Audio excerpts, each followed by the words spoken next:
Alright, hello guys, how's it going? In today's video, we're going to be talking about the first couple of days of November, and it's actually looking like a pretty big cooldown is going to come through for those first few days there of November. Now, before I get started with this video though, I would ask that you do subscribe if you do like weather-related content, and also make sure to share this video with your friends, family, and social media. Now, I would also highly recommend that you check out our very, very exciting Patreon page. Right now, you can get it for cheaper than the price of a movie ticket. And today we're actually going to be making an exclusive post about a potential upcoming snow event for the Northeast once again. So if you want to check that out, you can do so by checking out our Patreon page in the description and the pinned comment down below. And always remember that you can cancel at any point if you ever want to, so it's always worth at least checking out. Again, it's in the pinned comment in the description down below. Now for today's comment of the day, I want to know, we know that the earlier portion of November is going to go like this. It's going to get cold, and then it's going to get warm. But do you think that the second half of November is going to be colder than normal or warmer than normal wherever you're at? Let me know in the comments down below, and I'll be picking one of those for tomorrow's video. Now, let's get into this video, and first things first, we're going to give you guys a little bit of a sneak peek at that little snow event, because I want to show you guys what I'm talking about. I don't want to go in completely blind.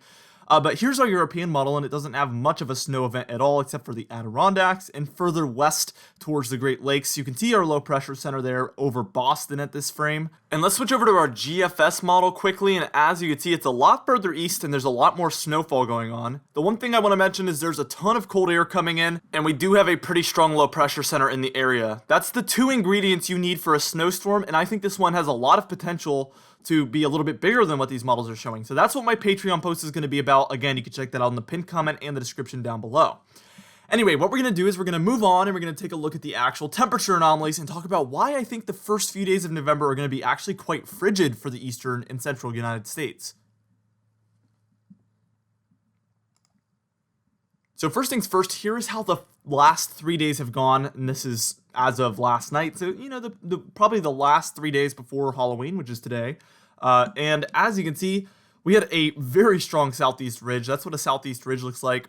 Check out the southeast with the temperatures. Let's see, 13 degrees above average in those white shades, very far above normal temperatures. And just to the west of there, we have very cold temperatures. Well, all of this is just going to move further east. As we take a look at our actual temperature anomalies, we're going to be using our European model today, which is obviously a really great model. And throughout the morning, this morning, there is going to be some warmer air in the area, some warmer than normal temperatures for some regions in the southeast. It's actually quite cold where I'm at. It's about 49 degrees, which I think is actually below average. So I think we're a little bit in the blue there. Anyway.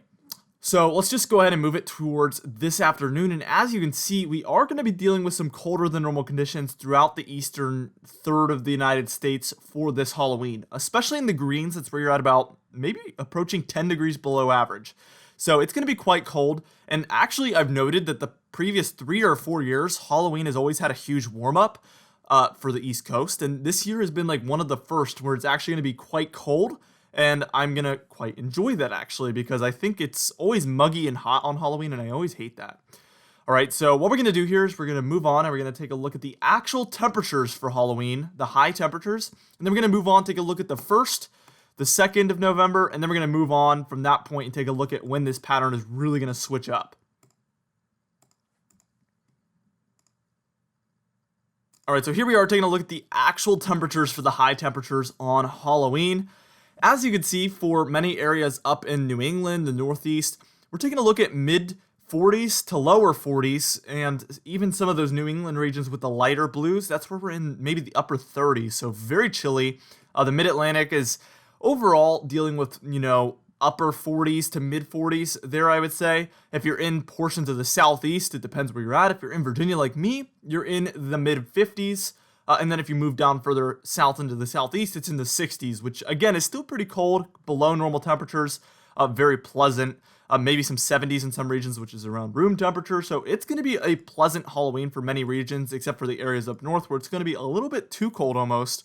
Some people like that though. Let's just go ahead and move on towards the high temperature on November 1st here. And as you can see, for a lot of the upper Midwest, the Great Lakes, it's getting very far below normal as we see that bigger cool down coming through. Halloween's going to have a bit of a slight cool down.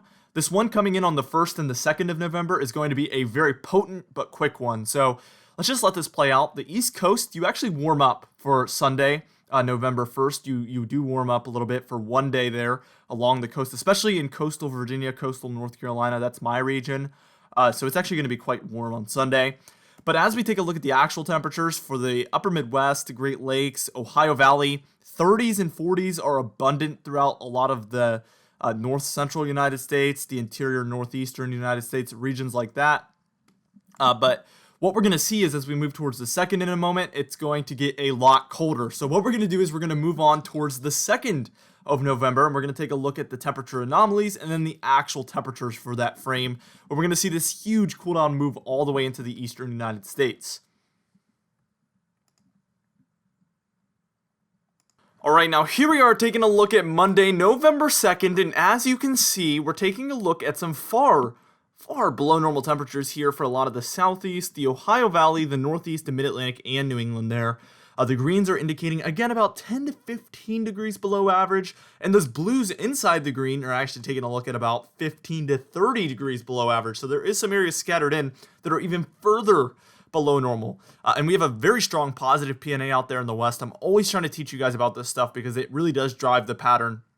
And if you can identify these actual areas of some oscillations and teleconnections, it really helps out with just understanding the weather. So if we take a look at the west coast, some very far above normal temperatures, that forces the cold air to go in the east because there's nowhere else it can go.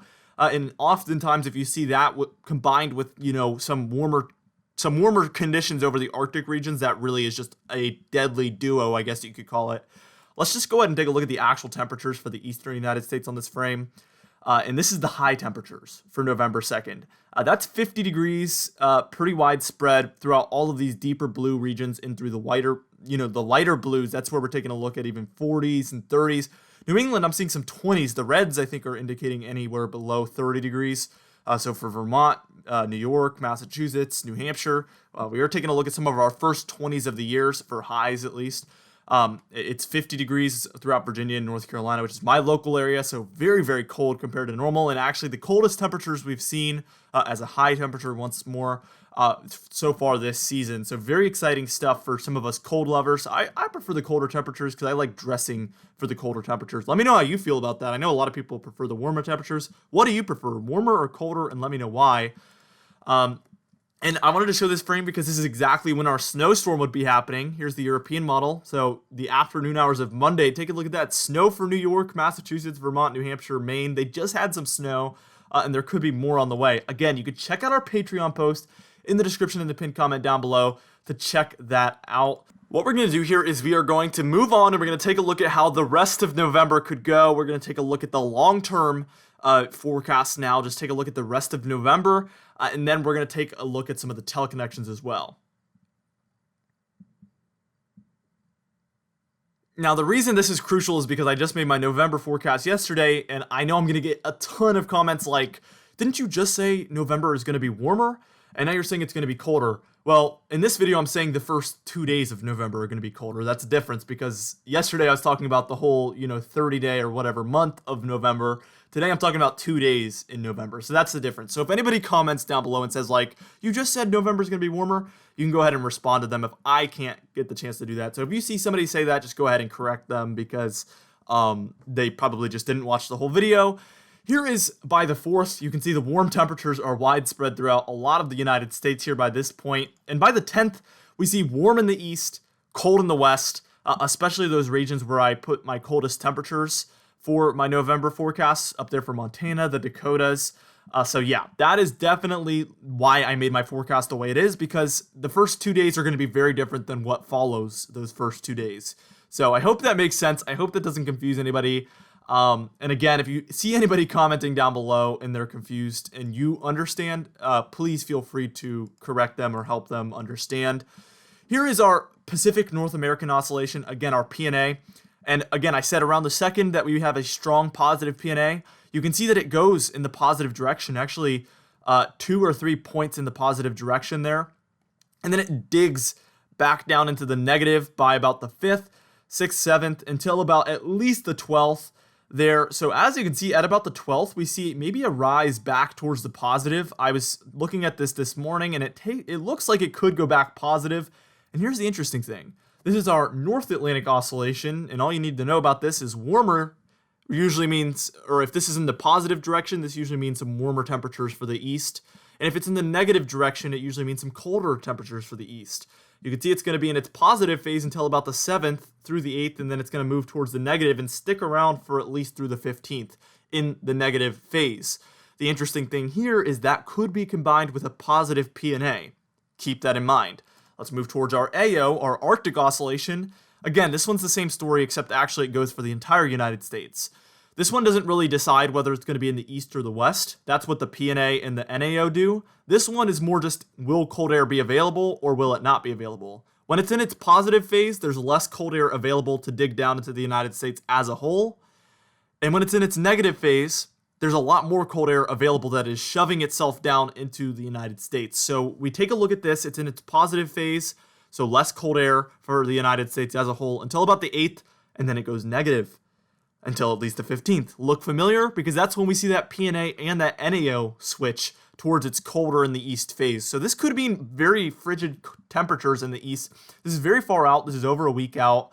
We're going to watch this closely, but we could be taking a look at some colder temperatures moving in for the middle portion of November.